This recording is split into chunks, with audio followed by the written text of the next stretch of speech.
Hello students, welcome once again to my channel. I hope कि जो भी आपने लास्ट क्लास तक करा था वो आपको क्लियर है। And now in today's class we will be talking about next topic which is oxo of phosphorus.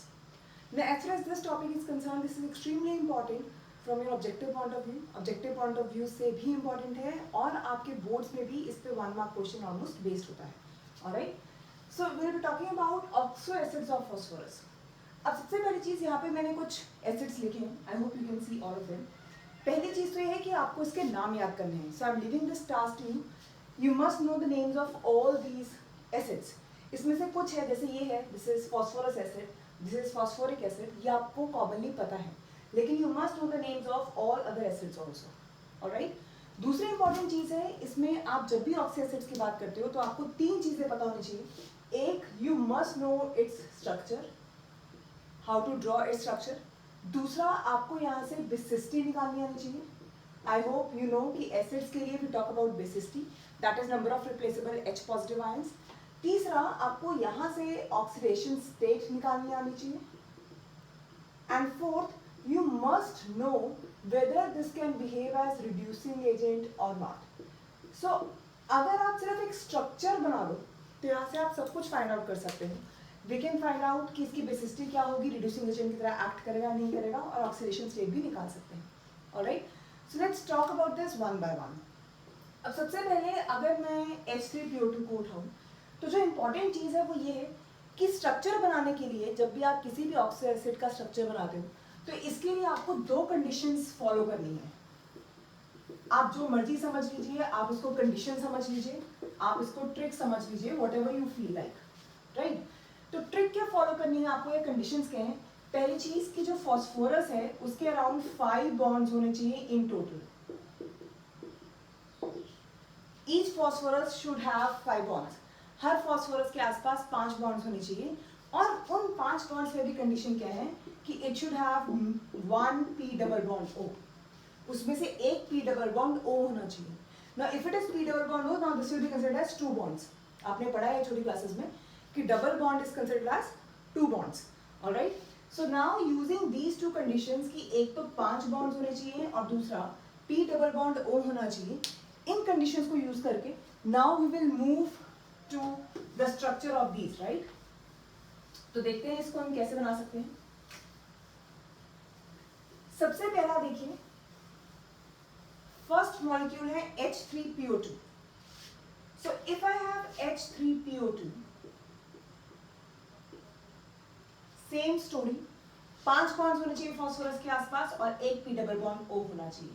तो p डबल बॉन्ड O और 5 बॉन्ड्स. Is it okay? अब आप काउंट करिए. This is 1 2 3 4 and 5. तो 5 बॉन्ड्स हो गए, p double bond O हो गया, कंडीशन सेटिस्फाई होगी. अब जो जो जहां जहां बचता है जो जो उसको लगा दो. तुमने फॉस्फोरस यूज कर लिया, तुमने एक ऑक्सीजन यूज कर लिया, बचा क्या? एक ऑक्सीजन बचा और 3 हाइड्रोजन बचे, तो लगा दो. एक ऑक्सीजन जहां मर्जी लगा दो. मान लो मैंने यहां लगा दिया, दोनों के दोनों ऑक्सीजन यूज हो गए, 3 बचे hydrogen. So this is 1 1 and 1. अब अगर आप इस स्ट्रक्चर को देखें तो इस स्ट्रक्चर में एक फॉस्फोरस है जो कि तुम्हें नजर आ रहा है, एक p डबल बॉन्ड O है, 3 हाइड्रोजन हो गए और एक ये वाला ऑक्सीजन हो गया. वैलेंसी कंप्लीट है. Oxygen can form 2 bonds. तो एक बॉन्ड ये बना रखा है, एक ये बना रखा है. यहाँ ऑक्सीजन ने 2 बॉन्ड्स बना रखे हैं, फॉस्फोरस के आसपास 5 बॉन्ड्स कंप्लीट हैं. Alright. So this is the correct structure. अब स्ट्रक्चर बना लिया ना, let's talk about basicity. Basicity का मतलब होता है number of replaceable H positive ions. Now you have to keep this thing in mind कि सिर्फ वो H पॉजिटिव आयंस रिप्लेस होते हैं which are attached with oxygen. जो भी ऑक्सीजन के साथ हाइड्रोजन अटैच होगा सिर्फ वो रिप्लेसेबल H पॉजिटिव आयंस होंगे. तो यहाँ पे कितने H पॉजिटिव आयंस रिप्लेस हो सकते हैं? सिर्फ 1. So this is going to be monobasic, यानी कि इसकी बेसिसिटी कितनी होगी? 1. And why it is going to be monobasic? Because it has 1 OH. तो only this hydrogen is replaceable. Is it okay? तो इसकी बेसिसिटी कितनी होगी? 1. अब रिड्यूसिंग एजेंट होगा या नहीं, इसको 2 तरीके से निकाल सकते हैं. कैसे? फर्स्ट मेथड इज, आपको अगर स्ट्रक्चर आपने बना लिया है तो आप डायरेक्टली स्ट्रक्चर से ये कंडीशन लगा सकते हैं कि अगर तुम्हारा hydrogen is directly attach with this central atom, then this is definitely going to be reducing agent. क्योंकि ये जो हाइड्रोजन होती है रिड्यूसिंग हाइड्रोजन होती है. ऑलराइट. सो क्योंकि यहाँ पे मेरे पास जो हाइड्रोजन है it is directly attached to this central element, so obviously this is going to behave as a reducing agent. ठीक है, तो जो हाइड्रोजन इस ऑक्सीजन के साथ अटैच होगी that will account for its basicity, और जो हाइड्रोजन इसके साथ अटैच होगी it will account for the reducing character. तो ये रिड्यूसिंग एजेंट होगा. This is one way. दूसरा तरीका क्या है? दूसरा तरीका is obviously we can find out the oxidation number of phosphorus in this. अगर मैं H3PO2 में फॉस्फोरस का ऑक्सीडेशन नंबर देखूं तो मैं कैसे निकालूंगी? लाइक दिस इज x, तो आप लिखोगे 3 + x -4 = 0, so x will come out to be +1. अब अगर आप देखो ये जो ऑक्सीडेशन स्टेट है ये +1 आ रहा है, जबकि फॉस्फोरस का जो ऑक्सीडेशन स्टेट है मैक्सिमम वो +5 तक जा सकता है. ये हम लोगों ने ऑलरेडी पढ़ा है, right? This clearly indicates it can behave as reducing agent. How? What is reducing agent? जो दूसरे को रिड्यूस करता है खुद ऑक्सीडाइज होता है. खुद ऑक्सीडाइज होने का मतलब कि उसका जो ऑक्सीडेशन नंबर है वो बढ़ना चाहिए, and this has a tendency to increase oxidation number obviously. So yes, this can behave as a reducing agent. और इसकी जो बेसिसिटी है आपने वो भी निकाल लिया, आपने स्ट्रक्चर देख लिया है, और आपको ये पता चल गया है कि इसमें कौन कौन सी प्रॉपर्टीज ये शो करेगा, right? So this is all about first acid, oxo acid, which is H3PO2. Using the same concept, you can solve it for H3PO3. H3PO3 के लिए भी आप इजीली स्ट्रक्चर निकाल सकते हैं. तो मैं यहीं पे इसको दिखा देती हूँ. If I say H3PO3, फिर से वही कि phosphorus should have total of 5 bonds और it should have 1 p double bond O. तो अगर ये केस है, let's say 1 2 H H and H.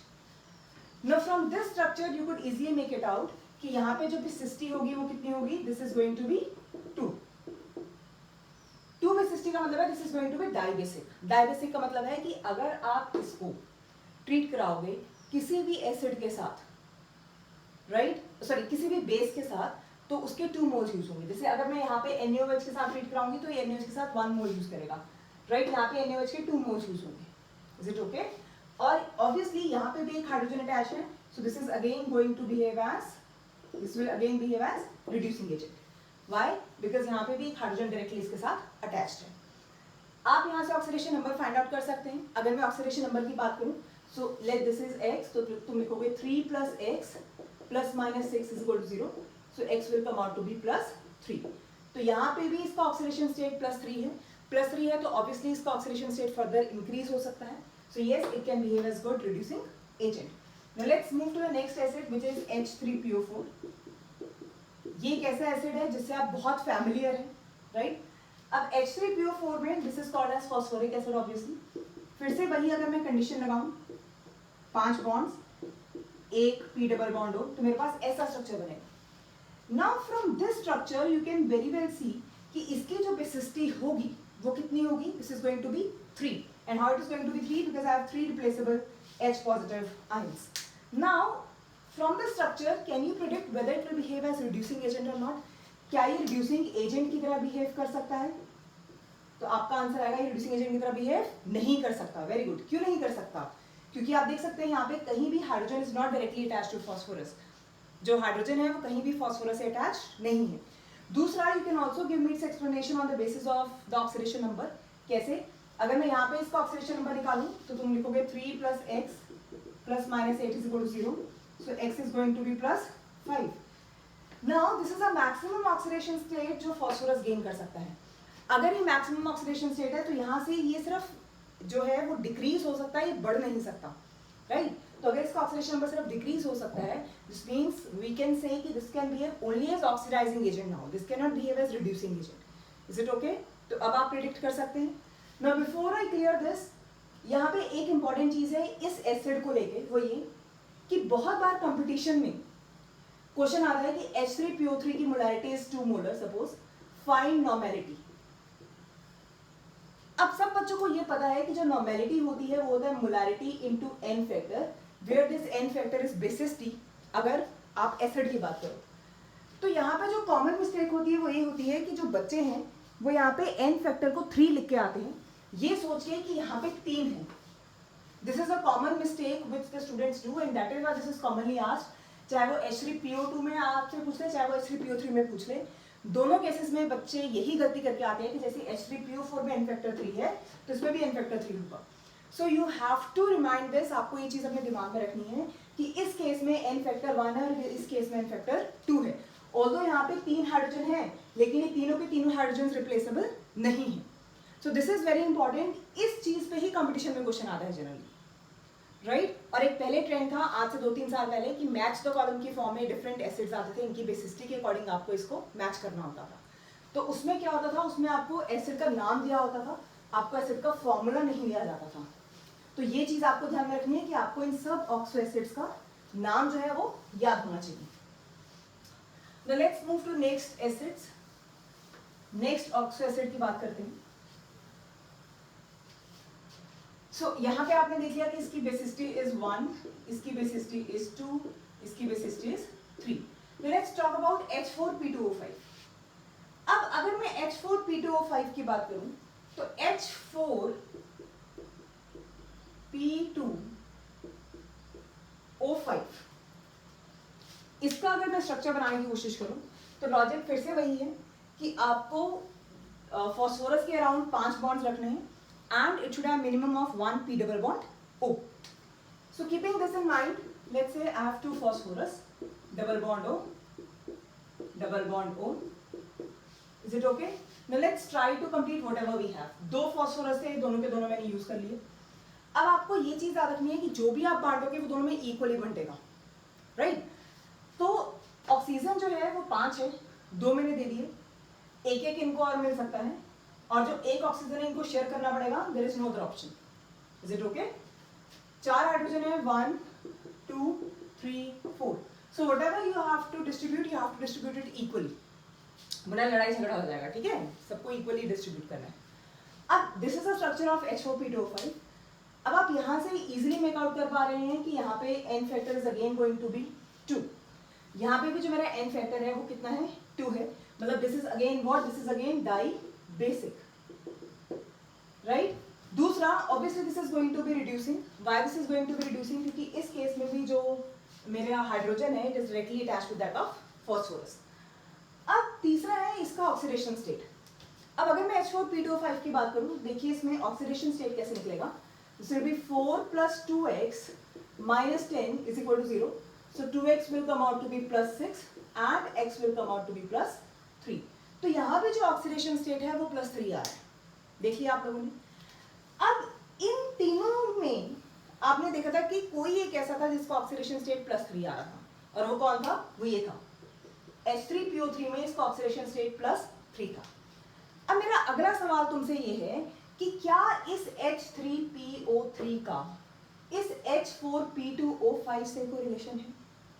खुद से देखो, कुछ तो होगा ना. अगर ऑक्सीडेशन स्टेट सेम है, इसका मोर और लेस ये एक जैसा ही कंपाउंड है, कुछ इसमें थोड़ा सा ही कुछ फर्क होगा. तो इसमें थोड़ा सा फर्क क्या है कि अगर मैं H3PO3 की बात करूं और H4P2O5 की बात करूं, तो एक चीज कंफर्म है कि क्योंकि यहाँ पे 2 आ रहा है फॉस्फोरस के साथ, इसका मतलब इसका डाइमर है कहीं ना कहीं. अब अगर मैं इसको ट्वाइस कर दूं तो इसको ट्वाइस करने पे क्या बनेगा? This will B H6P2O6. अगर मैं इसके 2 मोल्स ले रही हूँ, मेरे पास जो बन रहा है वो क्या बन रहा है? H4P2O5. इसमें और इसमें क्या फर्क है? सिर्फ बताइए मुझे. इसमें और इसमें फर्क है कि अगर मैं इसमें से क्या रिमूव कर दूं, वाटर, तो मेरा ये बन जाएगा. What does this mean? This clearly means कि ये जो है this is actually anhydride of H3PO3. ये जो मेरा ऑक्सो एसिड है ये H3PO3 का क्या है? एनहाइड्राइड.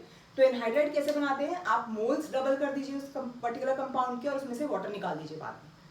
ठीक है, जैसे आपने +1 में पढ़ा होगा, आपने एसिड एनहाइड्राइड्स पढ़ी है, तो उसमें आप क्या करते थे? आप कार्बोक्सिलिक एसिड लेते थे, उसके 2 मोल्स लेते थे और उसके बाद उसमें से वाटर रिमूव कर देते थे, तो एनहाइड्राइड बनता था, राइट. तो यहाँ पे क्या है? This is anhydride and this has a name of phosphorus acid. तो this is called as pyrophosphorus acid. Pyro का मतलब होता है हीट, तो क्योंकि आप हीट करने से वाटर रिमूव करा रहे हैं, सो दिस इज pyrophosphorus acid, और you can say this is anhydride of H3PO3. Is it okay? Clear है? अब यही सेम कंसेप्ट यूज करते हुए आपको इसके बारे में मुझे बताना है. This is your task for today as well as H4P2O7 is concern. आपको इसका स्ट्रक्चर बनाना है, आपको इसकी बेसिसिटी बतानी है, आपको बताना है रिड्यूसिंग एजेंट की तरह बिहेव करेगा नहीं करेगा, और आपको बताना है क्या ये किसी का एनहाइड्राइड है, अगर है तो किसका है। Is it okay? अब I move to the last case which is H4P2O6। अब हम H4P2O6 पे आते हैं।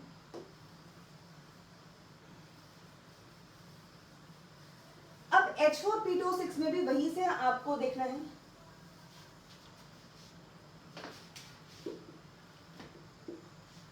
सेम वही कि फॉस्फोरस जो है it should have total of 5 bonds and there should be 1 p double bond O। जो कुछ है सबको इक्वली बांटना है तो बांट दो। 2 फॉस्फोरस थे, दोनों को एक मिल गई, ऑक्सीजन है 6, 2 मिल गए, 2 और दे दो सबको। सो लेट्स से 1 2 4 हो गए। अब एक और दे दो 5 and 6। Is it okay? Now 4 hydrogen है 1 2 3 4। अब सब कुछ तो बांट दिया, लेकिन ऑक्सीजन जो है आप देखिए इसका जो टोटल नंबर ऑफ बॉन्ड्स है, मतलब इसकी जो वैलेंसी है वो कंप्लीट नहीं है। तो इसकी अगर वैलेंसी कंप्लीट नहीं है तो हम क्या करेंगे? देखिए इसकी वैलेंसी एक ही तरीके से कंप्लीट हो सकती है, ना तो इसकी कंप्लीट है और ना ही इसकी वैलेंसी कंप्लीट है। तो दोनों क्या करेंगे? दोनों आपस में ट्रीटी कर लेंगे कि चलो हम दोनों मिल जाते हैं, दोनों का भला हो जाएगा। तो हो गया दोनों का भला, राइट? अब यहाँ पे कुछ इंपॉर्टेंट चीजें समझने वाली। पहले इंपॉर्टेंट चीज I can be very sure कि आप बता सकते हैं कि इसकी बेसिसिटी 2 होगी, इससे बिहेव एज रिड्यूसिंग एजेंट। जो नेक्स्ट इंपॉर्टेंट पॉइंट है वो ये है इसमें कि यहाँ पे जो मेरे पास ऑक्सीजन और ऑक्सीजन की लिंकेज है, this is not a normal linkage, ये कोई आम लिंकेज नहीं है। कैसे पता चला ये आम लिंकेज नहीं है? आप एक काम करिए, आप H4P2O6 में फॉस्फोरस का ऑक्सीडेशन स्टेट निकाल के देख लीजिए। So you will say this will B 4 plus 2x minus 12 is equal to 0. So 2x will come out to be what? 8. So x will come out to be what?